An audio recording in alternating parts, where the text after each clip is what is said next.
Today, we're taking a deep dive into Delhi's massive new master plan, which is going into effect right now, this year, that's aimed at fixing one of the city's most infamous problems. It's absolutely soul-crushing traffic.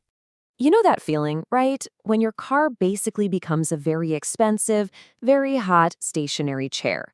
If you've been there, stuck in a Delhi jam, trust me, you are not alone. It's a daily grind for millions.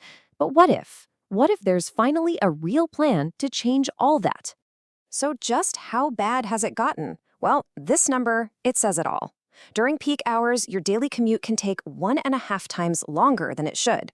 That's precious time you're never getting back, it's fuel being wasted, and it's a whole lot of stress. And this, right here, is the exact problem that the 2026 plan is designed to solve. So, here's how we're going to break it all down.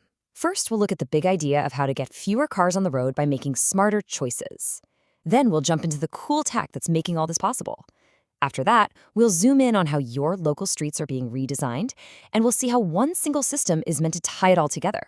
Finally, we'll ask the big question, is this actually going to work?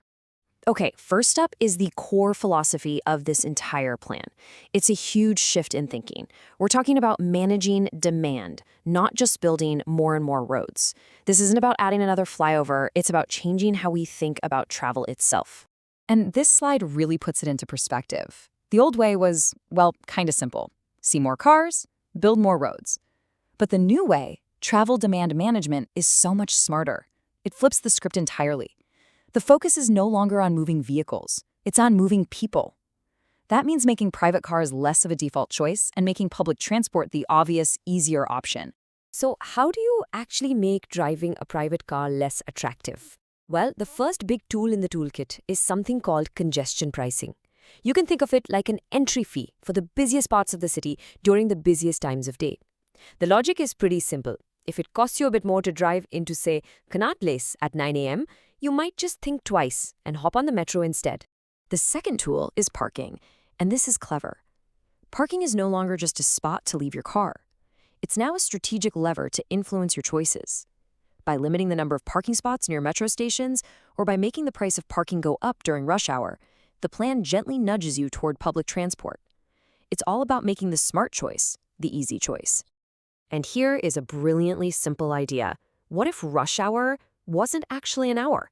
By staggering work times, something government offices are already starting to do, you can flatten that crazy peak. Instead of one massive, chaotic wave of traffic, you get a much more even, manageable flow of people throughout the day. Okay, we've talked about changing our behavior. Now let's get to the really exciting part, the technology. This is where the entire system gets a brain, making your commute not just shorter, but a whole lot smarter. So let me introduce you to the heart of the whole operation, the Mobility Data Repository, or MDR. You should really think of this as the central brain. It's a massive data hub that is constantly collecting and analyzing everything in real time, from traffic flow and travel speeds to where accidents are happening. This is the command center for Delhi's entire traffic network. So how does this brain actually work? It's a really simple three-step loop. Step 1. Thousands of cameras and sensors all over the city are constantly feeding it live data. Step 2. Powerful AI inside the MDR crunches all that data in a split second to understand exactly what's happening on the roads. And Step 3. That intelligence is used to instantly adapt traffic signals and digital signs. It's a living, breathing system. And this is where you, the commuter, actually feel the difference. Those adaptive signals, that means less time stuck at a red light for absolutely no reason. Transit priority corridors mean buses get a string of green lights, making them way faster than private cars on certain routes. And you know those digital signs on the highways? They're now going to give you a heads up about a jam and suggest a faster route before you get stuck in it. All right, we've covered the big citywide picture, but now let's zoom all the way down to the street you actually live on, because this plan goes right down to the neighborhood level to make our local roads safer and flow better. And this brings us to a really cool concept called self-explaining roads. I love this idea. It's where the actual physical design of the road, not just a sign, naturally tells you to slow down. The goal is to make a speed of 30 kilometers per hour feel like the most normal, comfortable speed to drive at. And this table just lays it out perfectly. The old design, wide lanes that basically scream, go fast. The new, self-explaining design is totally different. It uses things like narrowed lanes, tighter corners, and these things called chicanes, which are like gentle, artificial curves in the road, to physically and psychologically make drivers ease off the gas. The whole priority shifts from just moving cars quickly to ensuring pedestrian safety. All right, quick quiz time. Let's see if you were paying attention. Those chicanes we just talked about, what's their main job? Is it to help you speed up or to naturally get you to slow down? And the answer is B. If you got that, you're exactly right. They're designed to both physically and psychologically make you reduce your speed, making those neighborhood streets safer for everyone. So, we've got smarter policies, incredible tech, and safer streets. But how do we make sure all these different pieces of the puzzle actually fit together? Well, that requires one unified system to connect all the dots. I mean, it's a huge question, isn't it? You can have the best metro in the world and the smartest traffic signals, but if they aren't speaking the same language, the whole system just doesn't work. So who's the conductor for this entire massive orchestra? And the answer is UMTA, the Unified Metropolitan Transport Authority. This new super agency, which was just set up this year, has one critical job: to make sure every single part of Delhi's transport network, the metro, the buses, the parking, the payment systems, all of it is perfectly integrated and works together as one.